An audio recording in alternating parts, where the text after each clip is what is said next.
Hey guys, it's Kelly. Hey, I got another page done in my art journal, and I do a quick flip through, and I'll kind of walk you through some of the things that didn't get recorded. But it's a fun page, very vintagey. So if you like vintage, you'll probably like this. So hang around and take a look. I've got my waffle flower work surface down so that things kind of stay put. I knew I was going to be playing with gesso and gelatos. But I kind of went back and forth on what I was going to do. I didn't decide on vintage until some different elements wound up not working out for me. But the only plan that I really had when I started this was gelatos was going to be what I was going to play with because I've got such a nice selection of them, and I don't use them as much as I thought I would when I invested in them. But I'll show you how they work out because they are great, and I don't know why I don't use them as much, but it's definitely worth the investment if you're art journaling. Even if you're a card maker, you can make some really nice panels and backgrounds um, to use your die cuts for. So there's my collection. They do have their swatches, but they're not really true colors. Depending on what your work surface is, it can change. But I was trying to use some sunflowers that I had colored for a little bit, and I thought, gosh, that would be really pretty. Which I love how they turned out. They're pretty. But the size of the panel that I'm using just isn't, it's the wrong scale. So they didn't make the cut, but I laminated them and put magnets behind them, so now they're on my fridge. Why not, right? I could stamp another one and color another one and do something different with it. But so that waffle flower mixed media mat that I have down there, I'm really loving that. It helps keep my paper where it's supposed to be without it sliding all around. Really like that. So love that waffle flower work surface that I bought. But what I wound up doing is going through some blues. And at this point when I was looking at the blues, I was like, I'm feeling vintage. So that's when I kind of changed directions. And when I'm feeling vintage, I kind of want, I don't want huge transitions from like a really deep dark blue to the light blues. So I went with like a gentle transition. And that would have been really pretty with the sunflowers, but again, it just wasn't the right scale. The paper size to the size of the flowers. It just didn't work, which was fine. So to make the quick background, now that my gesso is completely dry, that is very important. For those that don't know, gelatos are awesome. They are kind of like a lipstick, and they go on the paper buttery like a lipstick would. And then you could smear them. You can activate them with water. You can do so many different things with gelatos. But this time I wanted to try something different, something I've never tried before as far as blending it. I usually use some, maybe a paper towel, maybe a baby wipe, my finger to smudge it around. But this time I wanted to use some new brushes that I got from Amazon. They're just blending brushes. And Amazon has all kinds of different options. You can get them from Honeybee, you can get them from scrapbook.com, Simon Says, you can get them from everywhere. But Amazon seemed to have the best deal for me. So I just wound up using the brush, and it worked surprisingly well. So I just had to make sure I cleaned it off pretty good. Actually used soap and water and soaked it for a little bit because I might want to use it with oxide inks, and I was worried about contamination.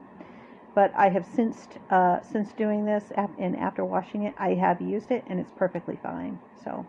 But I would recommend making sure that you get all of your gelatos off of it if you're going to use it across your mediums and use it with oxide ink, because those are very specific in how they are intended to be activated.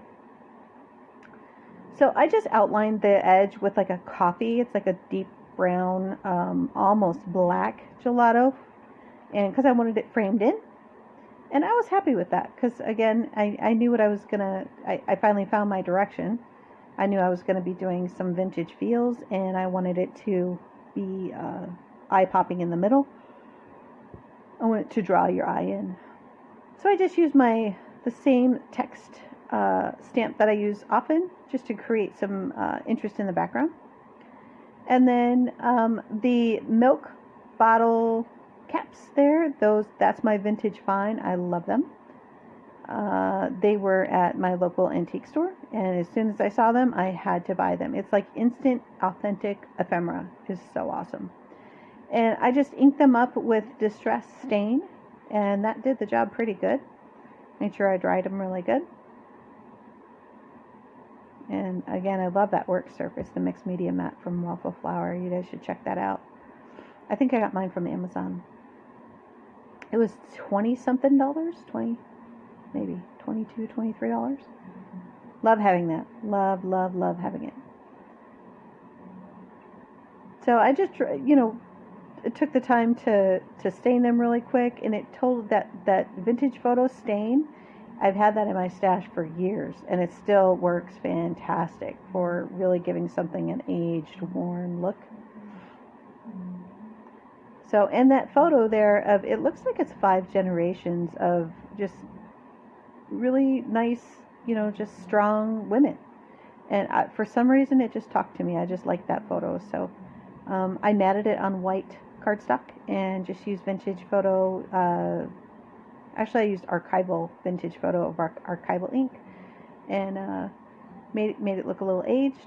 And then the postcard stamp is an old Tim Holtz postcard stamp that I had in my stash since I first started. I loved it. And I just put it on white cardstock and matted it with black cardstock, and then the vintage photo archival ink to make it look old, worn, and vintage. And then my Nuvo glue. Another operator error example. The tip broke off when I twisted the lid, and it wound up having a fatter applicator. Like, I took the fine applicator and it just snapped right off. No big deal. I was like, there's definitely times where I need more glue on a larger area, so I just kept it that way. But that Nuvo Deluxe adhesive, best glue I have in my craft room, best glue I've ever used in all the years I've been doing this. Seriously, it's just great stuff. So I definitely recommend it. It works great for the cards I've been making. It works great for mixed media. It works for everything. So, and those milk bottle caps, they are, obviously they're unused, but they're really, really thick. They're thick, real thick, like chipboard. And the colors on there are so unique and so authentically vintage. I just love it.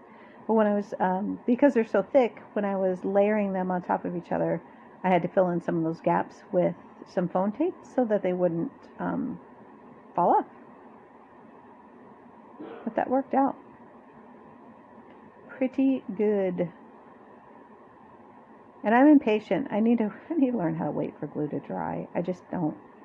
I keep moving it and making changes, and then I wonder why things are falling off. Well, because I didn't let it dry. But and you can see an ink blending tool down there. I just use that to hit some of those pieces just to make them have a little bit more transition between the colors. It looked a little bit too monotone. I don't know. I just needed to have some highlights there with some darker tones. So to add this down, I decided that I wanted a black primer on the outside of it, again, to draw your eye in to really notice the vintage photo and the milk bottle caps. So I used just some cheap black paint that I had in my stash and painted it on. No need to paint the whole thing. I only need to paint the frame where you will see it. And then just glue that down. Pretty simple. And that's just plain old acrylic paint. Super cheap paint. I use it all the time for my art journals. I'll tell you guys, for those that don't art journal, let's say you're a card maker, this is kind of the same thing, but if you're a card maker and you don't art journal, consider it, guys. You really should, because you can make your own art journal and you can have different art journals for different purposes. Like, I'll have an art journal that is specifically for techniques that I want to try that maybe I don't know if it works, or I just want to test it or practice it. And I could try it in the art journal and then document what I did and what I tried and what worked, what doesn't. Everything is a discovery, right? It's not a failure. If you make mud, you make mud. You discovered how to make mud. Congratulations. Or you discovered what colors not to mix if you don't want mud. So, but it's a great self-teaching thing, and it's hands-on, and then you can have a record of what works and what doesn't. So I highly recommend it. And it's cheap. It's not a lot. You already have the stuff in your craft room anyway. You're already doing it. And how many of the stuff do you have that you're not even using? Because you don't know if it's going to work well together. So definitely try some art journaling, guys, if you're not. Because it's not something you're doing for anybody else but yourself. So it's pretty awesome. So there's some close-ups to hopefully you can appreciate the coolness of those milk bottle caps. So I love how this turned out. I hope you guys do too. So I've got a lot of videos that I have to do voiceovers for that I've been working on. I'm really loving making cards lately.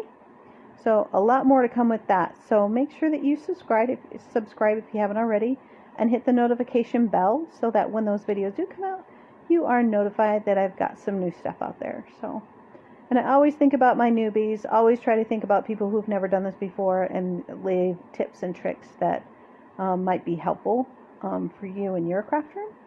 And don't forget to comment too. If you've got something that maybe wasn't mentioned and you're like, oh, hey, this would be great, then share it. We have a wonderful crafting community that we all share, and I love to be part of it. So more to come, guys. Thanks again so much for watching. I hope everybody stays safe and well.